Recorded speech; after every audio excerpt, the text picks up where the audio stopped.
السلام علیکم ورحمت الله وبرکاته. مرګرو نن ډېر مزیدار ځای ته راغلم او په لومبي ځل راته خوړ نیر میلاو شو په مدینه منوره کې. میل راشئ چې دا تاسو ته وښیم د دې نیر هسټري هم در سره لږه دغه کم چې دا څنګه نیر دی.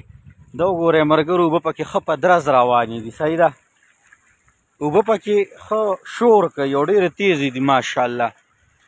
دا خوړ چېرته کې دی؟ دا په کومه علاقه کې دی؟ دا د وادي جن او د جرف ترمنځه د کجورو باغونه دي. غیر چاپیره ورته ښکاري دا زما ګاډی دی.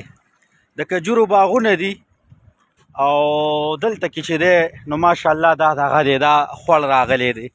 دې خوړ ته وګورئ خلکو دغه دی پیپ لګولی دی.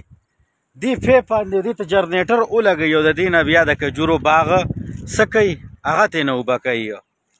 دا اوبه چې دی دا د څښلو هم نه دي، د لمبلو هم نه دي او نهر دی. خلک وی روان وي اوبه صفا وي، نو دا هغه اوبه نه دي چې دا یا د چته د چینې نه راځي یا د غره نه راځي، بلکې د دې اوبو او دا دومره ډېرې اوبه دا دومره تیزې تاسو وایئ چې دا لکه د کوم ځای نه بیا راځي چې نه د غره دي او نه د چینې دي.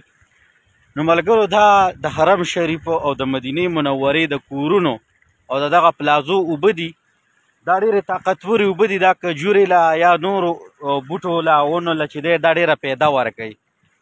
نو دا هغه اوبه دي او بوی داسې دی نه ځي ترېنه، داسې ګنده بوی د سر هم نه کوي.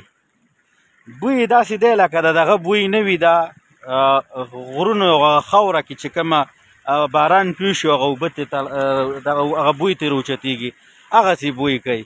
او په دې باندې چې دی دا خلک ماشاءالله څه کوي، دا د کجورو دا باغونه په دې اوبو باندې چې دی دغه کوي.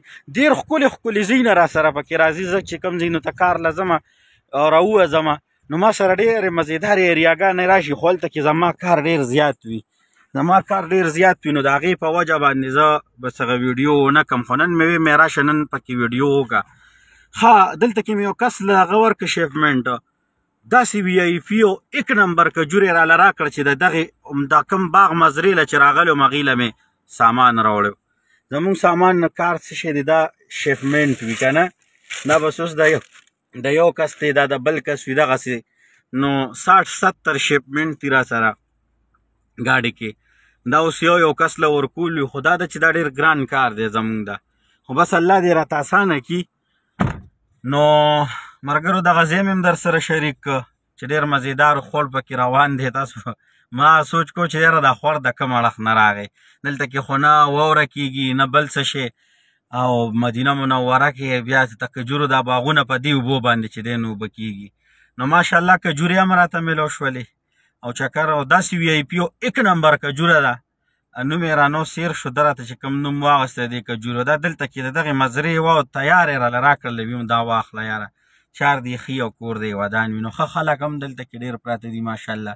بل داسې خلک دی د دې ځایونو چې دا کوم ځایونو کې زه ګرځم، لکه څنګه چې زمونږ قبایل دي، قبایل نه دي دا خیبر ایریا دا هم د څنګه زمونږ، خو خیبر خو زمونږ خلک خو پښتانه خو نن سبا ډېر په بله لار روان دي. خو دا داسې خلک دی چې بالکل لکه د قبایلو په شانته کې خلک دی ماشاءالله. زمیندارۍ او خپل هغه کارونه کوي چې هغه کم نور سعودیان نشي کولی. زمونږ پښتاني چې دی نو پکې دلته کې ورسره کارونه کوي او خاص کر زیاتره بلوچیان. نو دغه مختصر شانته کې دغه دا مې سره شریکوله او الله هم چې دی خوشحاله آباد لره. د الله په امان.